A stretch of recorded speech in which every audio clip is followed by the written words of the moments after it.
You know him as the billionaire investor, the SPAC king. He's the person who helped grow Facebook to 1 billion users and then spent a decade allocating capital from a boardroom. But Chamath Palihapitiya just did something nobody expected. He stepped back into the arena. He raised $135 million for a new AI startup called 8090 Labs. And he didn't just write a check, he took the CEO job. This is his first full-time operating role since leaving Mark Zuckerberg's side 15 years ago. So what could possibly pull a billionaire investor back into the grueling grind of being a CEO? What does he see that the rest of us are missing? Let's dive in. To understand the bet, you have to understand the trap. Right now, there are roughly 220 billion lines of COBOL code running the global economy. It's powering 95% of ATM transactions and the back end of nearly every major healthcare and insurance provider. It's ancient, it's brittle, and the people who know how to fix it are literally retiring. This is a massive, multi-billion-dollar time bomb. Now you might be thinking, can't AI just fix that? Well, yes and no. AI can write code at lightning speed. But if you're a highly regulated bank or a hospital, you can't just let a consumer AI bot write your core infrastructure. If it hallucinates a bug in a consumer app, it's annoying. If it hallucinates a bug in a healthcare billing engine, you're facing federal regulators. That's a very different problem. This is the exact gap Chamath is targeting. Consumer AI coding tools like GitHub, Copilot, or Cursor are incredible for individual developers, but they stall out the moment they hit enterprise procurement. Big companies don't just need code generation, they need governance. They need audit trails.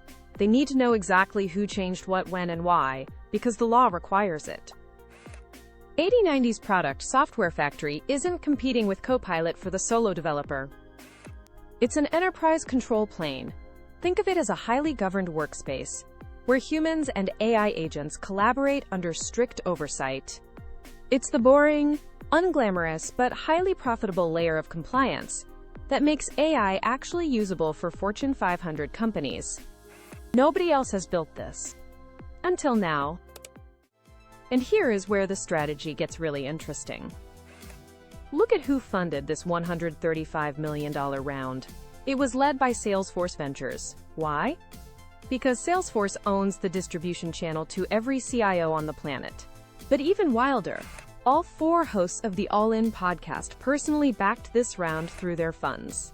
David Sachs, David Friedberg, Jason Calacanis, and Chamath himself. This isn't just a venture round, it's a distribution syndicate.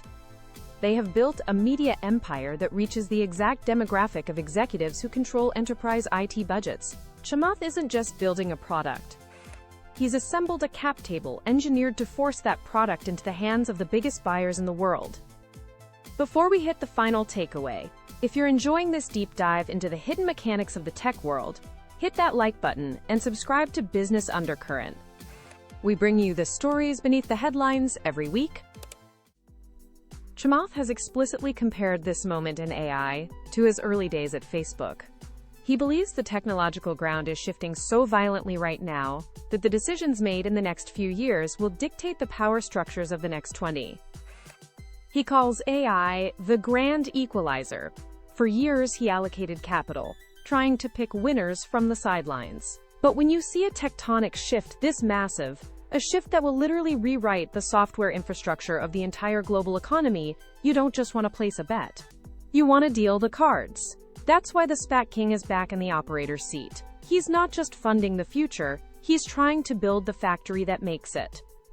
And if he's right, the next 20 years of enterprise software will be built on 8090.